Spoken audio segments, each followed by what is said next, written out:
Music by Shankar Singh.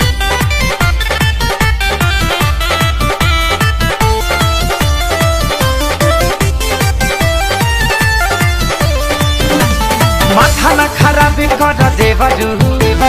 हके भमा जाके कर देवरू मान जाना हाँ माथा न खराब कर देवरू हके भमा जाके कर देवरू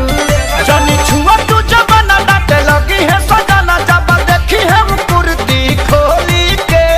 लमुआ लिख के रखला बादाहिरी सहाय के चोली के लमुआ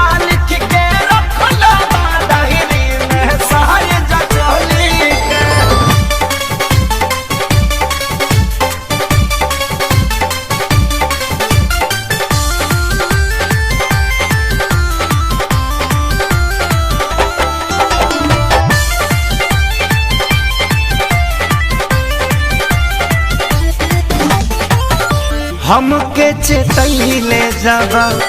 जाए लगल घर से हंसी मजाक जानी करी हो देवर से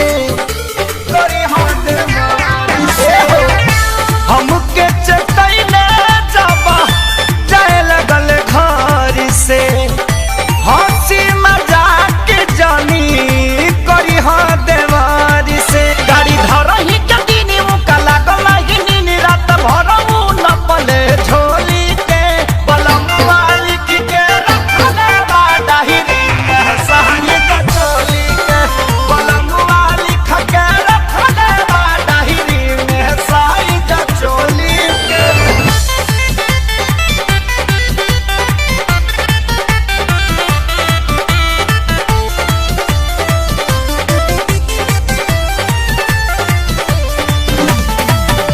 सोनू सुधाकर बतिया सुना एक सारी साइज में फर्क पड़ी दबे लगे है गारी दबे लगे है सोनू सुधाकर बतिया सुना एक सारी साइज में फर्क पड़ी दबे लगे है गारी